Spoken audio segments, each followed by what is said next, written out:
Meus santos irmãos, bom dia, Pai do Senhor, que Deus nos conceda a todos nós um excelente dia, um sábado abençoado. Glória a Deus. A gente precisa, irmãos, a gente precisa, meus queridos, de encher a nossa alma de esperança. Mas como? Se a gente olha para um lado, só vê desordem, só vê decepção, só vê angústia. E se olha para o outro, tropeços, fracassos, derrotas. E a gente se apavora porque essas duas forças laterais que nos causam impressão, elas são sedutoras. É como flecha do inimigo que vem querer destruir as nossas vidas e nos inquietar e nos importunar. Mas a gente tem que pedir a Deus a sua graça, a sua misericórdia e seguir adiante. Nem olhar para trás, nem olhar para um lado, nem olhar para o outro. Olhar para cima, para frente, ali onde está Jesus, o foco máximo das nossas vidas.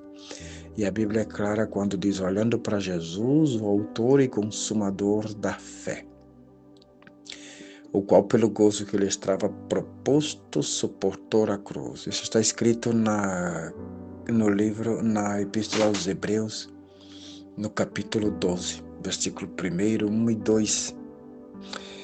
Aleluia, glória ao Senhor. O escritor aos Hebreus nos chama para que a gente olhe para Jesus e tenha essa alegria de servir a Deus, sem olhar para um lado e para o outro.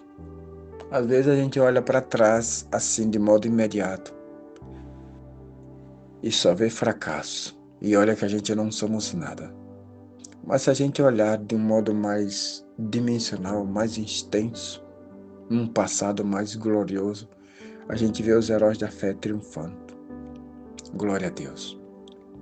O apóstolo Paulo escreveu em 1 Coríntios, capítulo 12, e o versículo 31, ele diz assim, olha, buscai os melhores dons, porém eu vos mostrarei um caminho melhor ou mais excelente. Hoje em dia a gente tem uma tarefa tão tremenda na casa do Senhor, que basta ter o compromisso de aceitar Jesus como nosso Salvador, a gente já sabe que a nossa vida se torna responsável. Mas na proporção que essa vocação vai progredindo, a gente começa a ter maiores responsabilidades na casa de Deus. Bem-aventurado e feliz são aqueles que conseguiram ter um serviço, um papel, um desempenho na obra de Deus. E o apóstolo, nesses dois capítulos, capítulo 12, capítulo 13 e capítulo 14, o apóstolo enlista 3 atividades, 3 desempenhos que o cristão deve desenvolver na casa de Deus. O primeiro deles está no capítulo 12, quando o apóstolo Paulo fala de que o cristão é um membro de um corpo. Um corpo, organicamente, ele faz parte da estrutura orgânica do reino de Deus, do corpo de Cristo. Independente dele exercer funcionalidade, dele exercer qualquer liderança na casa do Senhor, ele em si mesmo já é membro do corpo de Cristo. Ele tem uma responsabilidade de desenvolver e desempenhar e de fazer com que esse corpo cresça. Seja uma unha, isso de uma maneira simbólica e metáfora, usando unha, cabelos, dentes, olhos, ouvidos, qualquer que seja o órgão ou uma célula que faz parte desse corpo. Então ele estará aí para desenvolver a estrutura corpórea e somática de Jesus, no sentido simbólico. Ele é um corpo, ele faz parte de uma organização. Então ele tem que fazer alguma coisa, fazer as suas atividades, para esse corpo vá desenvolvendo-se. E usa certos términos, como edificação, exortação e consolação. O apóstolo Paulo dizia, consolai-vos, edificai-vos uns aos outros.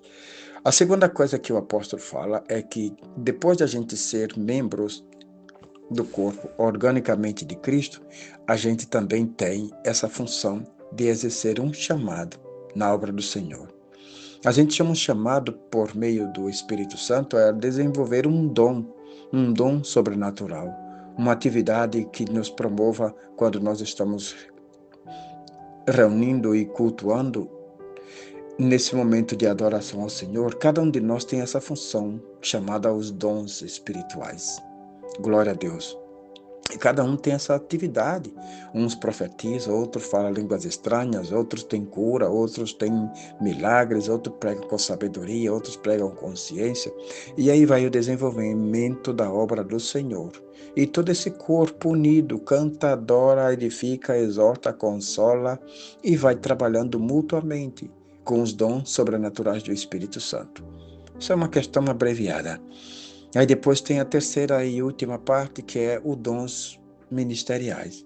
Não só mais faz parte de membro do corpo, não só mais tem esse momento litúrgico que ele desenvolve o seu dom carismático e sobrenatural, liberado e doado pelo Espírito Santo, ele agora também tem a sua função ministerial.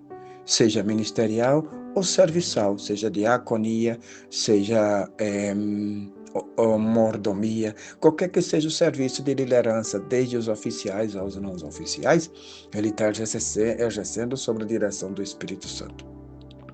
Essas três corporações, essas três atividades, essas três divisões que tem no corpo, na obra de Deus, o apóstolo Paulo chama e diz bem claro, ele diz assim: buscai os melhores dons e eu vos mostrarei um caminho mais excelente, o melhor caminho.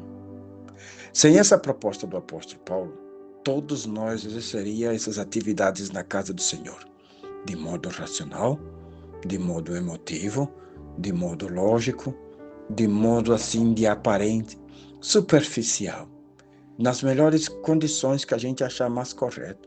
De acordo com o nosso parecer, de acordo com a nossa racionalidade, a gente vai exercer esse ministério, essas atividades, essas corporações e essas ministrações. Mas quando o apóstolo Paulo propõe esse novo caminho, é sedutor, é sugestivo e é também assediável, porque ele diz isso: busque este caminho. E a gente quer saber qual era esse caminho. É no capítulo 13. É o capítulo 13 de 1 aos Coríntios, quando o apóstolo Paulo diz: se eu falasse a língua dos homens e dos anjos e não tivesse amor, seria como um sino. Se eu tiver o dom de profecia e entender todos os segredos dos anjos e falar a língua dos anjos e não tivesse amor, nada seria.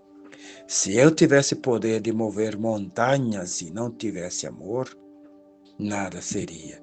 Se eu oferecesse meu corpo para ser queimado e não tivesse amor, nada seria. Entendeu? Estando no corpo, exercendo o trabalho orgânico do corpo de Cristo, exercendo uma atividade na casa do Senhor, ou trabalho ministerial, sem amor, sem essa disposição por em cima e que transcenda a legalidade e a obrigatoriedade e não tiver amor, é só barulho, é só superficialidade. Tem que ter amor, tem que ser dirigido pelo Espírito Santo. Pregar, cantar, orar, louvar, fazer o que for dentro e fora dessas quatro paredes, numa perspectiva cristã, se você não foi chamado e não foi tomado pelo Espírito Santo, é só barulho. Que tudo seja feito na base do amor. Esse é o caminho sobreexcelente que o apóstolo Paulo nos apresenta. Bendito Deus Pai. Que nesta manhã, Senhor, o Senhor possa nos abençoar com a sua graça, com a sua misericórdia. Nos dá um culto, Senhor, nesse fim de semana cheio da tua presença. Restaura as nossas vidas, Senhor. Converte corações, Pai amado. Traz vidas para a tua casa, Senhor. Opera milagre, restaura a vida, alegra corações, Senhor. Promova a tua graça. Que sejamos tomados, Senhor, da tua presença em nossos cultos e que a tua glória possa nos invadir. É o que eu te peço, em nome de Jesus, Senhor. Amém e amém. Deus nos abençoe.